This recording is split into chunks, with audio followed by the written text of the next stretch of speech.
for example. While other cultures are drinking and partying on their New Year, we spend our New Year, Rosh Hashanah, deep in prayer. We spend most of the time in synagogue or eating our festive meals. Where are the noisemakers? Where's the drinking and partying? Imagine the ball dropping in Times Square and contrast that with Rosh Hashanah. Why don't we celebrate our New Year the same way? What do we know about Rosh Hashanah? Rosh Hashanah is known as the Yom HaDin, the Day of Judgment. Why? What is it about the new year that necessitates judgment? If you think about it, it's kind of backwards. I would understand if it was the last day of the year.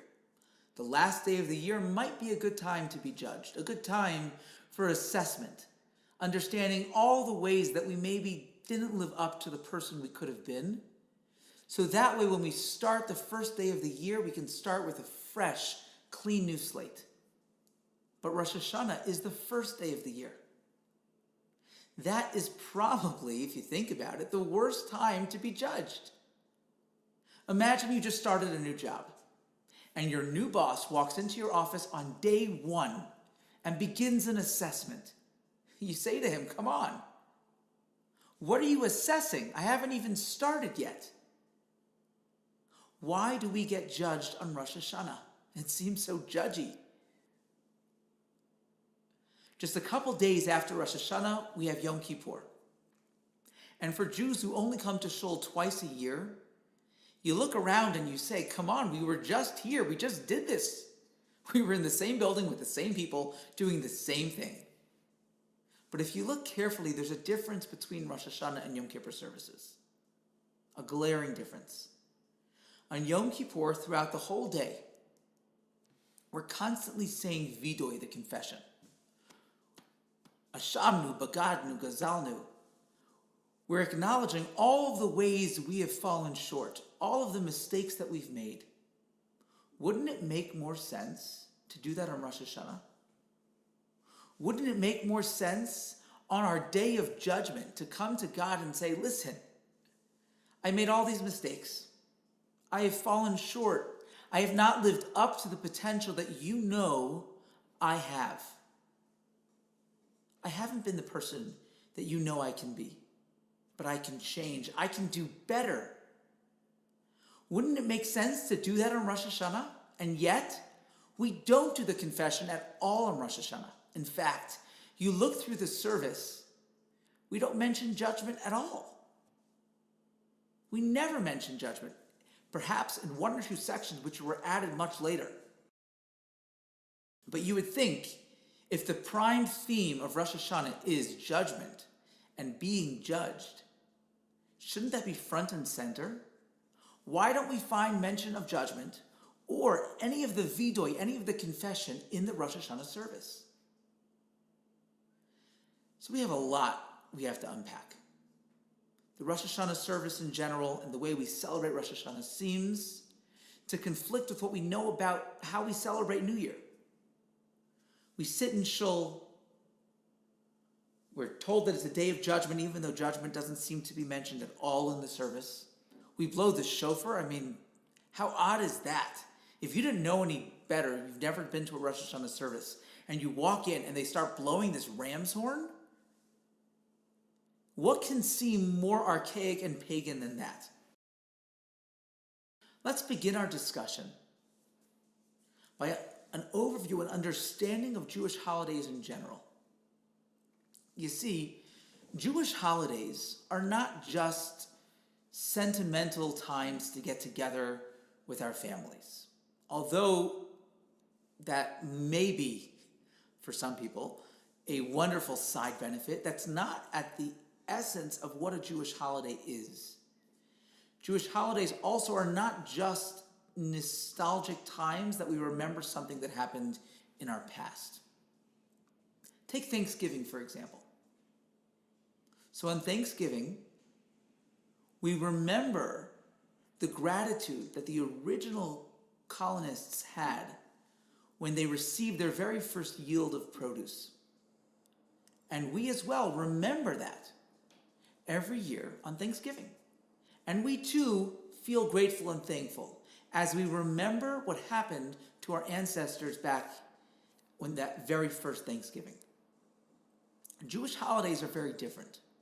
They're not just about getting together with our families. They're not just about remembering something that happened in our past. A Jewish holiday is meant to make us aware of a spiritual reality that is most prominent at this time of year. My favorite example is Pesach, Passover. We left Egypt on Passover. And Passover is the time of freedom. But it's not the time of freedom because that's when we left Egypt. It's exactly the opposite. We left Egypt at that time of year because it's a time of renewal, a time of freedom. And that's why the Torah tells us that we must celebrate Pesach, we must celebrate Passover specifically in the spring, because it's a time of freedom. When I look around at the world and I see the physical world becoming free, I see the spring, I see things that leave the dormancy of winter behind and begin to embrace renewal. I am meant to do that myself. So Pesach is not just a celebration of the fact that we left Egypt 3,300 years ago. Rather, we acknowledge and remember the exodus from Egypt as it is a time of freedom and renewal. And the point is that today, in 2020, when I celebrate Pesach, I am tapping into a spiritual energy that is present right now. I'm not just remembering something that happened to my ancestors. I myself have the opportunity to become free from whatever it is that's holding me back. Whatever my shackles look like, Pesach is a time to become free from that. Whether it's societal pressure, whether it's my own preconceived ideas and notions of how the world ought to be, whether it's my phone or my job, Pesach is a time I can become free from that. So what's Rosh Hashanah? What happened on the very first Rosh Hashanah? What is the spiritual energy that we are tapping into? What is the spiritual reality that we are reliving? If you ask most people, what does Rosh Hashanah celebrate? What happened on the very first Rosh Hashanah? They would say Rosh Hashanah celebrates the creation of the world. And that is the perfect wrong answer. Rosh Hashanah does not celebrate the creation of the world. It celebrates the creation of Adam Harishon, Adam the first man. And God said, let us make man in our image after our likeness.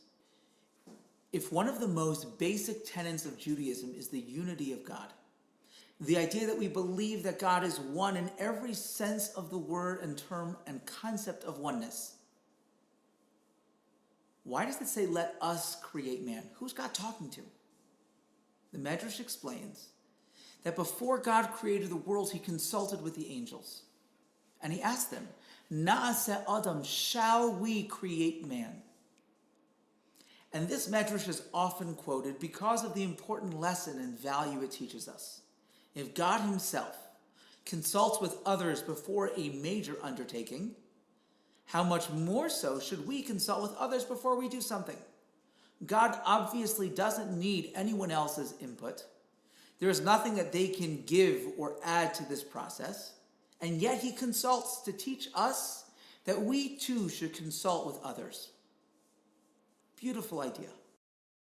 What's not so well known is the outcome of that consultation. God comes to the angels. He asks them, Na'aseh Adam, shall we create man? Well, what was their response? The Medrash explains, based on a source in Psalms that reads, love and truth met, justice and peace kissed. The Medrash explains that the angels didn't say, oh yeah, go create man. But rather, different angels, which represent different character traits of man, came before God with reasons why man should be created and reasons why man should not be created. And they went back and forth arguing. And while they were arguing, God went ahead and he created man, essentially allowing mankind to answer that question, allowing man to answer the question of Na'aseh Adam, shall we create man?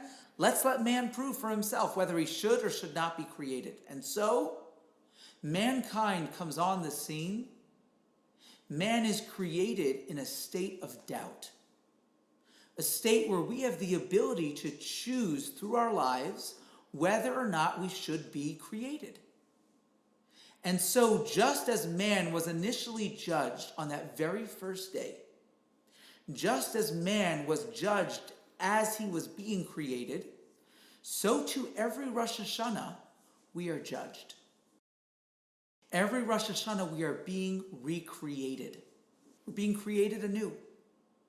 And as we are given a new year of life, as we are created as a complete and total new being, we go through that same process of judgment, just as the first man was created. Every single one of us on Rosh Hashanah, the question is asked, Na'aseh Adam, shall we create this person? And if so, what does that new year of life look like? Take a look at source number 4. I place before you life and death, blessing and curse, and you shall choose life so that you and your children shall live. The Torah is teaching us that life is a choice. We choose through our actions, and when we make those choices, we're granted life. We're granted the type of life that we want, but the choice is ours. And the choice is made primarily on Rosh Hashanah, the day that we're being recreated. We blow the shofar among other reasons because it symbolizes that initial breath that we take. It symbolizes that recreation. Just as God blew into man's nostrils the soul of life, he gave mankind life through that initial breath. We exhale as a way of continuing that first breath. We exhale through the shofar, and we blow that breath as if to say we are continuing that first breath that God breathed into mankind, and today we are getting that new breath of life. The Talmud in Brachos, 58b, says that after 12 months of not seeing your friend, you make the blessing Mechaye HaMesim, thanking and praising God who revives the dead. That seems like a strange blessing to be making. After all, the person wasn't dead. You just haven't seen him in a long time. So the Marsha explains that if you haven't seen someone in 12 months, that means that they've experienced a Rosh Hashanah. And if they've experienced a Rosh Hashanah, that means that they are now a brand new person. The person standing before you is not the same person you saw 12 months ago. You're looking at someone who was completely recreated. So that's why Rosh Hashanah is a day of judgment. Just as man was created and was judged on that very first day, so too, on Rosh Hashanah, every one of us is being recreated. Every one of us is given a new year of life, and we are judged in that same way. But a lot is still unclear. What are we being judged on? Like we said, it's the first day of the year. We're starting a new slate. We're being recreated. As this new created being, what could we possibly be judged on? What could we possibly do on Rosh Hashanah itself to merit a year of life? How can we answer that question of Na'aseh Adam, shall we create man? How do we answer that question affirmatively? We pointed out that if you look at the Rosh Hashanah service, there's no mention of this judgment.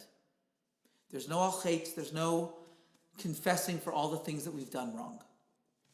What does the Rosh Hashanah service talk about? So if you take a look, one of the primary themes that we mention over and over again in the Rosh Hashanah service is the concept of malchus, kingship. The idea of making God king. But what does that mean? What does malchus mean? Malchus is the central theme of every blessing. Every blessing we make must contain the expression Melech HaOlam, that God is King of the universe. If we don't mention that saying, we don't mention the concept of Malchus, of kingship, the blessing is invalid because it's the essence of a blessing. In fact, take a look now at our next source. From Tosfos commentary on the Talmud in Tractate Brachos 40b. Right at the beginning it says, any blessing without mention of Malchus Shamayim, again, this idea of making God king, is not a blessing. And therefore Rabbi Yehuda said that if someone skips the Malchus part of the blessing, Hamotzi, which is the blessing we make on bread, he needs to go back and repeat the blessing. Because again, it's the essence of a blessing. Declaring that God is king. But what does that even mean for God to be king? Many people say they believe in God. In fact, most Americans believe in God. And yet, when it comes to the way we live our lives, it's not so clear. When do we turn to God? When we're stuck. It's like the guy who's looking for the parking spot. He's in Manhattan, he's late for a meeting, and he's circling over and over and over again, going around and around the block, and we've all been there. And in a moment of desperation, he looks up and he turns to God and he says, God, please, I need to make this meeting. I need to find a parking spot. If you've helped me find a parking spot, I will be the best Jew on earth. I will come to synagogue every single day. I will pray. I will give charity and I'll help the needy. And mid-sentence, he sees a parking spot. He turns to God and he says, never mind, I got it. For a guy like that, God is not king. He's a backup plan. What does it mean to truly make God our king? Let's continue now in Tosfos. He points out an interesting question. If in fact it's essential for a blessing to contain the phrase Malchus Shamayim, how is it possible that the Shmona Esrei, the Amidah, the silent prayer, perhaps the most important blessing we make the entire day, does not contain the phrase Melech HaOlam? It doesn't say King of the universe. So Tosfos answers, it says something even better. It says Elokei Avraham, the God of Abraham. Last I checked, that's not the same as saying God is King of the universe. How is saying that God is the God of Abraham the same as saying that God is Melech HaOlam, King of the universe? Take a look inside. The words Elokei Avraham, the God of Abraham, is like Malchus, because Avraham, our father, made Hashem king on the entire world. What does that mean? What was Avraham's unique contribution to the Jewish people? What was his contribution to the world? I ask that question often in classes, and the most consistent answer I get, which I believe is wrong, but consistent nonetheless, is that Avraham introduced the idea of monotheism, that he was the first person to believe in one God. If you think about that for just a second, you realize how preposterous that claim is. Avraham could not possibly have been the very first person to believe in one God. Adam believed in one God. Noah believed in one God. Noah's sons believed in one God. And Noah's son Shem was alive at the same time as Avraham. So clearly, Avraham was not the first person to believe in one God. Yes, the Medrash tells us that Avraham intuited on his own the idea of a creator and the idea of one God. And yes, perhaps Avraham taught it to others in a way that nobody did before. He went out of his way to share what he knew with other people.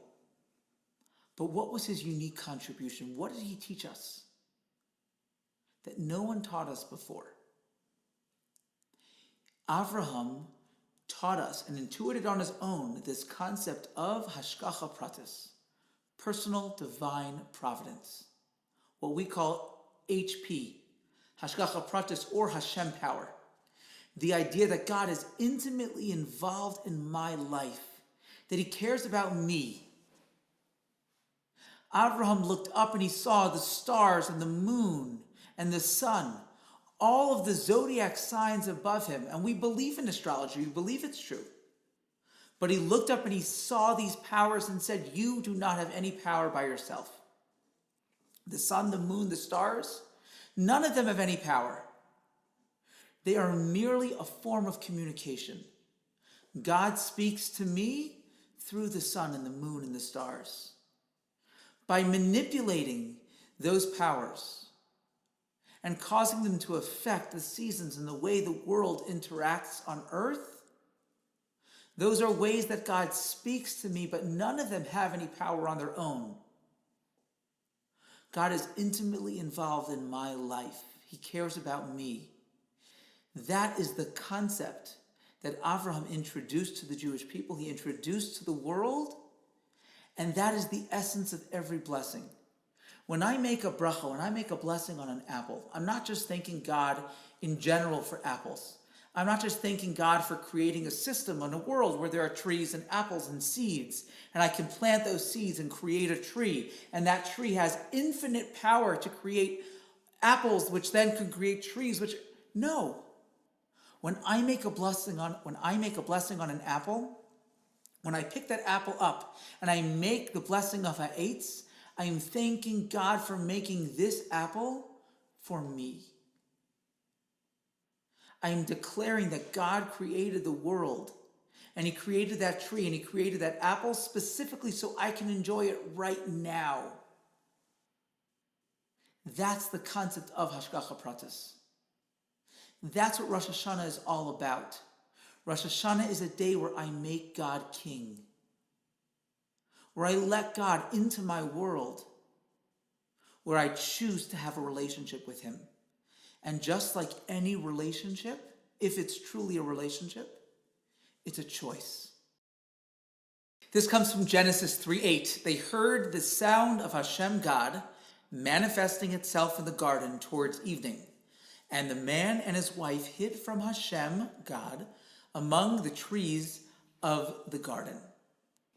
What is going on with this cosmic game of hide and seek? Adam is afraid and he hides from God as if Hashem doesn't know where he is.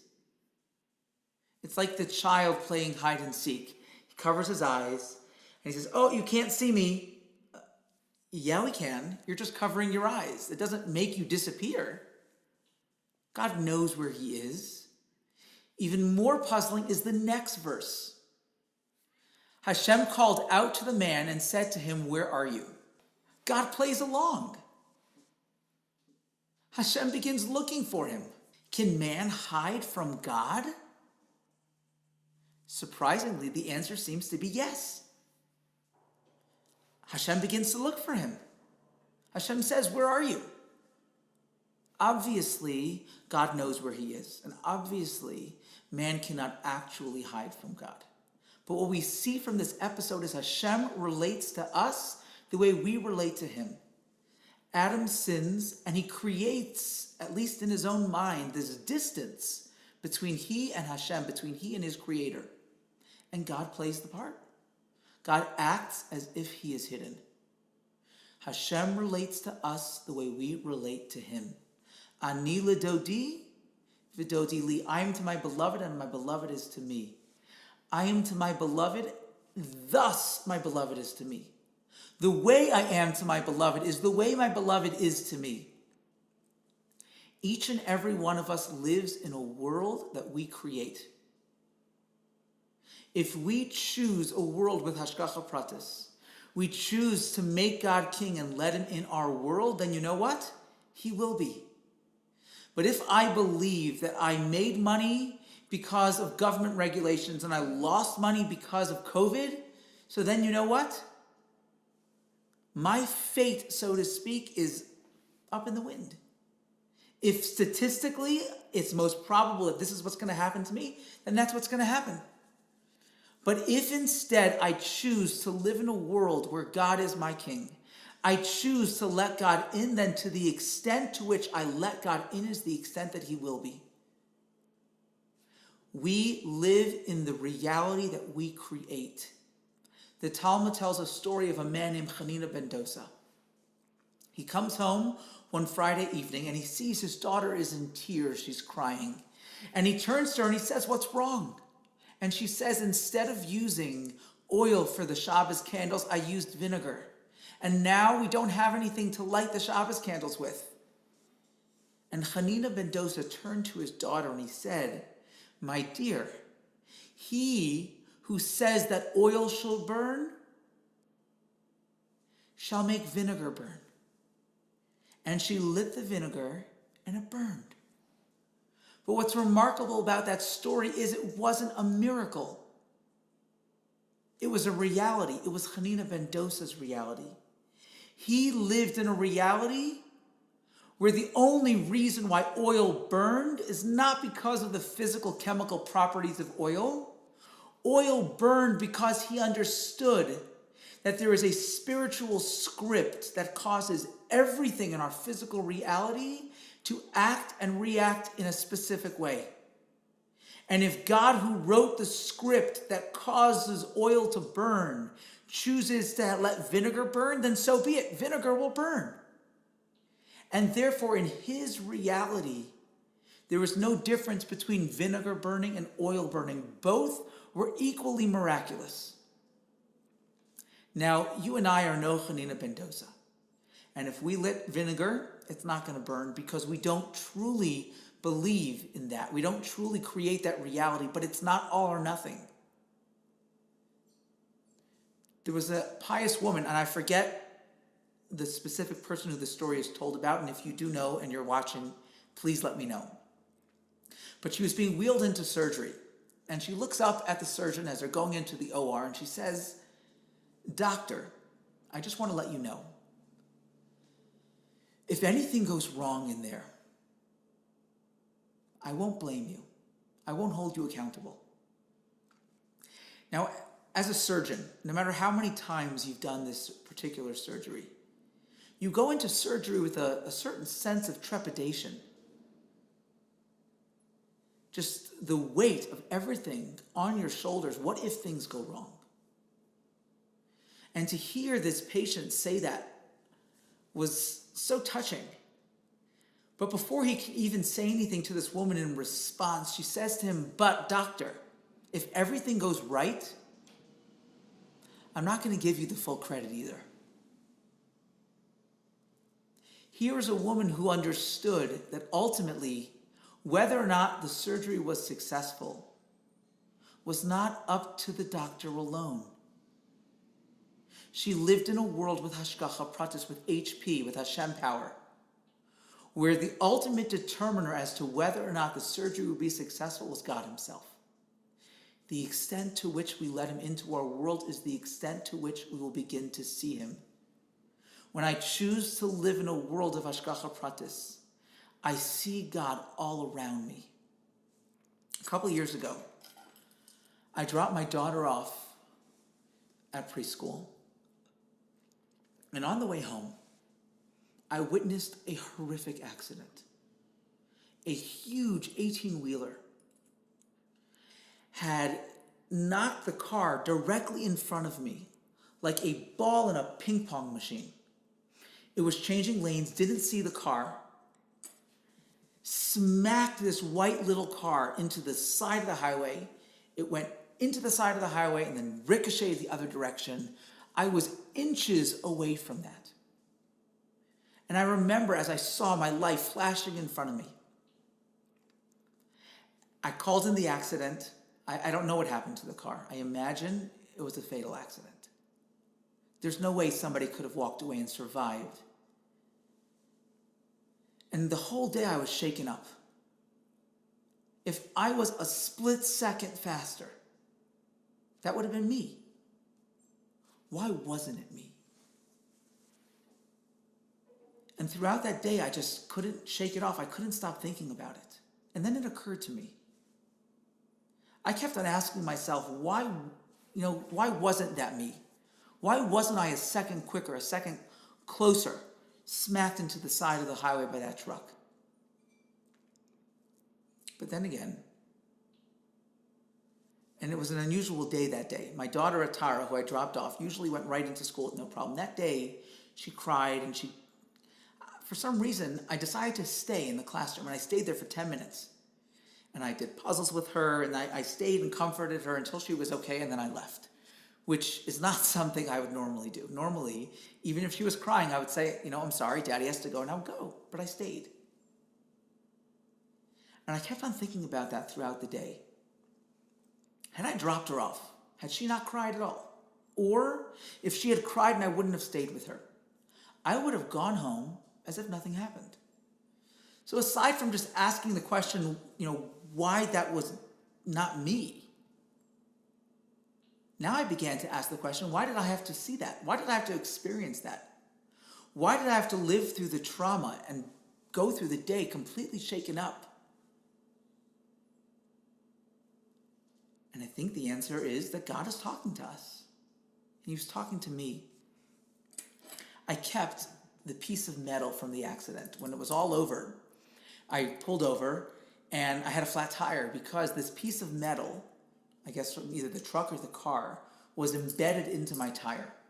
And when I went to get the tire fixed and the man showed me what was stuck inside the tire, I asked him to keep it for me as a memento, as a sign, a symbol, an os, as a way of remembering that day forever. Remembering the fact that Hashem talks to us, that God is in our life. One Thanksgiving day, every Thanksgiving we have a little community-wide custom where we play football. It's usually most of the guys who accompanied me on the several Israel trips that we've taken. And on the Thursday of Thanksgiving, we get together and we play football. And after football is over, we've started hanging out by Starbucks. It's the only place really that's open. And we go after the game and have a couple of drinks. So we finish playing football, and a bunch of guys get in their cars, and we all start driving towards Starbucks. I'm sitting in the car giving a ride to one of these guys, and let's call him Daniel, because his name is Daniel. And we start driving from the football field to Starbucks. It's about a minute drive. And we get out of the parking lot, and we get this light. And everyone else is ahead of us, and they all go on, and we're stuck at this light. And Daniel lets out a noticeable sigh. And he's like, I can't believe we got stuck at this light. What can we do? We begin going. We get to the Starbucks parking lot, and being the only place open on Thanksgiving, it's pretty crowded. And as we're looking for a spot, we look, it's pretty full, there aren't very many spots. The spot directly opposite the front door of Starbucks the person in that spot pulls out, and we pull right into that spot. Meanwhile, all the other guys and all the other cars are circling looking for a parking spot. And Daniel, who's been around me for quite some time and has heard me talk about Hashgacha Pratis, HP, looks at me and he says, so Rabbi, you're going to tell me that this is HP? And he said it, jokingly. But I said, yes, absolutely. You don't think that the reason why we get the parking spot or the reason why we get the light or don't get the light is because of Hashgacha Pratis, because God is running the world? Of course it is. Begin to look for Hashem in the small things, in the parking spaces, when the bread lands the right direction when it falls on the table. Instead of falling jelly side up, it falls jelly side up, jelly side down, it falls jelly side up. Begin to see Hashem in those small moments. And when you do, your life will change forever. When you lose money in the market, it's not because of the market. It's because all of the money I'm meant to have in a given year is decided on Rosh Hashanah. It's decided when I make that decision to let Hashem into my life. The Talmud in Kedushin says that there's no such thing as reward and punishment in this world. That's a difficult concept to understand when we have open verses in the Torah that say, "Im b'chukosai telechu," if you do what you're supposed to do, "Ves mitzvosai tishmaru," and faithfully observe my commandments, "V'asisem osam," and do them. It doesn't say you'll get reward in the world to come. It says, "V'nasati geshmechem be'itam," I will grant you rains in their seasons, so that the earth shall yield its produce and the trees of the field their fruit. How are we meant to reconcile the Rambam, who says that there is no reward in the physical world, with open verses that seem to promise exactly that. They say if we do what we're supposed to do, we'll be rewarded in the physical world. How are we supposed to make sense of this? The answer is that there is no reward in the physical world because the physical world lacks the currency to reward us for even a single mitzvah. The reward for a mitzvah is so infinite, it's so incredible, that the physical world lacks anything that could possibly reward us for that. When Hashem says that if you do what you're supposed to do, you'll have rain in the proper time, you'll be blessed with physical prosperity, that's not the reward. That is the means in order to achieve and receive real reward in the world to come. It's a concept we have in Judaism, mitzvah goreres mitzvah, that one mitzvah drags along another mitzvah, or even more specifically, another expression we have, which is schar mitzvah mitzvah. The reward of a mitzvah is another mitzvah. Hashem says, if you do what you're supposed to do, I will reward you with the opportunity to do more mitzvos. But as we know from Maslow, if your basic needs are not taken care of, you can't focus on doing more mitzvos. So Hashem says, you do what you're supposed to do, I'll give you rain in the proper time. I'll make sure you're taken care of physically so that you can do more mitzvos and get more reward. That's the reward you get for doing a mitzvah. Schar mitzvah mitzvah. The reward of a mitzvah is literally another mitzvah. If we choose to make Hashem king, we choose to let Hashem be in our lives, and that's exactly what he will do. If we come on Rosh Hashanah, the day where we have the ability to make God king, this is Hashem's coronation. And we say, Hashem, I want to make you king. I want you to be my king. I'm working for you. And if I'm working for God, I have access to the most limitless corporate account on earth. If somebody works for a company and they go to their employer and say, listen, if I upgrade my computer, if I upgrade the machinery that I'm using, I will have and be so much more profitable for you. I'll be so much more productive. The employer, if he has the means to give you what you want, he would be insane not to give it to you. If we come to Hashem and we say, listen, I want to make this a more godly world. If I'm sick, I can't do it. Hashem, please give me health. Give me a year of health so that I can dedicate my life to making this world more godly. If I say, Hashem, I need parnasa, I need to be able to be taken care of. I need to have physical prosperity, not because I want to buy myself another Porsche, not because I want to make an addition onto my house. Hashem, give me what I need so that I can take care of your children, so I can make the world a better place. He's limitless. There's nothing he can't give you. So if I'm on Hashem's team, I'm here to make the world a more godly place, then of course he will give me exactly what it is that I need. That's what Rosh Hashanah is about. It's not a time where I'm just being judged. It's not a time where I'm facing this big, scary king. It's a time that I make a choice to let God into my life, to let God into my world. And when I do that, I'll begin to see him in my life. I'll begin to see Hashgacha Pratis. I'll see that HP.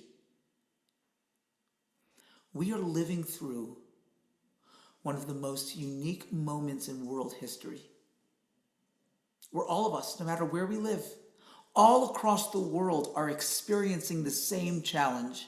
We may be experiencing it differently, but the challenge is there and it's present for all of us. Every single human being throughout the world is facing a challenge that's unifying us. And the more I hear people talking about it, whether they're talking to me personally as their rabbi, whether I see them posting on social media, the same thing over and over again that I keep on hearing is the fear of the unknown.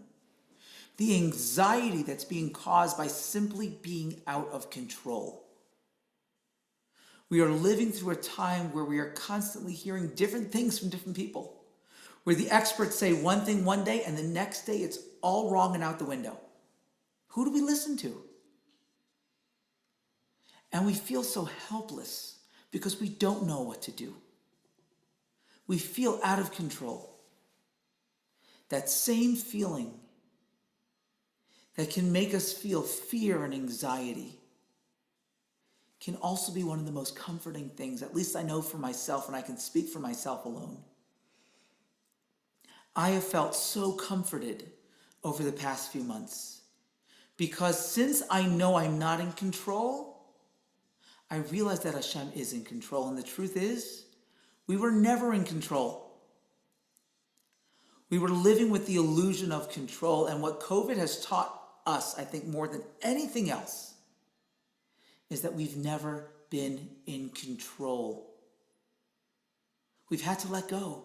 We've had to acknowledge that we don't know necessarily what tomorrow will bring. We've had to embrace the unknown and charter forth into that next moment, that next day, that next week, that next year, knowing that we don't know exactly what that's going to look like.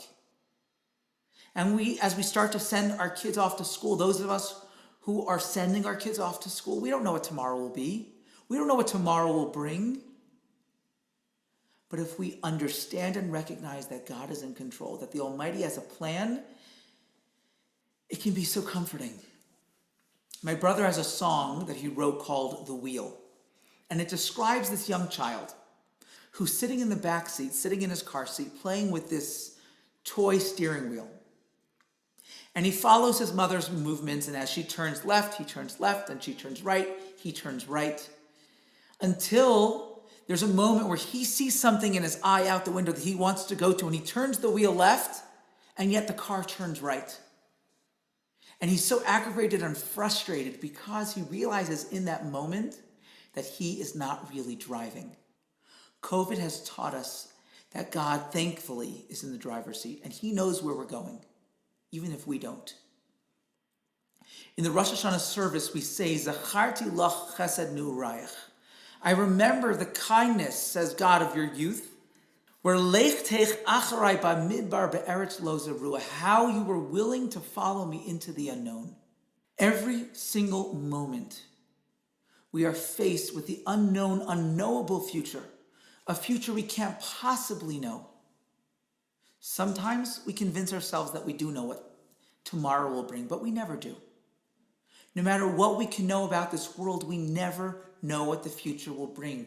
We never know what tomorrow will be.